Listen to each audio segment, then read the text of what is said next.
Welcome to Click with JFCS. I'm Galia Godel, the Program Manager of the LGBTQ initiative. Today, I'm going to talk a little bit about community building in the LGBTQ population.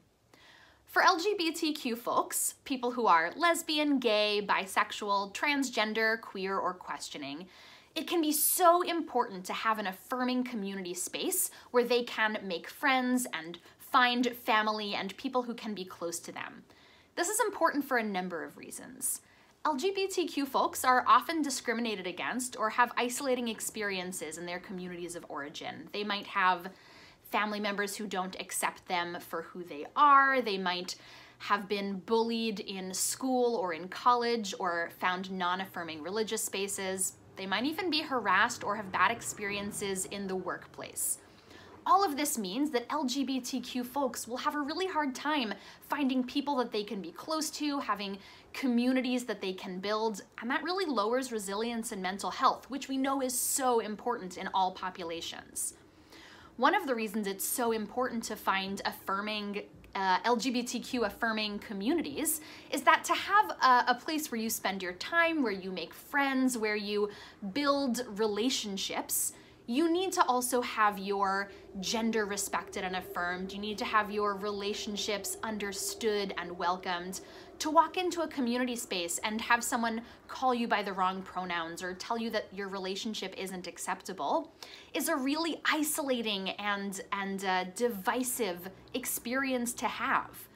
So what's so valuable is to have a community space that is explicitly welcome to LGBTQ folks. And the explicit part is really important. 40% of LGBTQ folks say that if a community space doesn't say that they're explicitly welcoming to LGBTQ congregants or members or community partners, that they're pretty sure that they will be discriminated against there. So it's really important that if you lead or have a community space, that you explicitly say that you are welcoming of LGBTQ folks.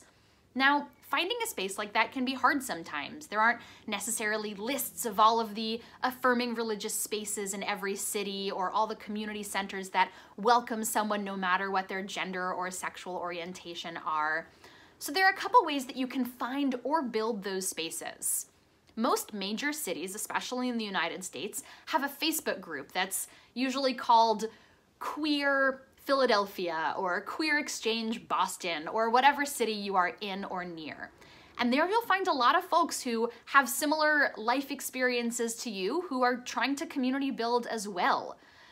Something else that's really a benefit of all this virtual programming right now is you can go to classes and workshops and community spaces from the safety of your own house that are explicitly LGBTQ affirming. And that is such a welcoming and great experience to have.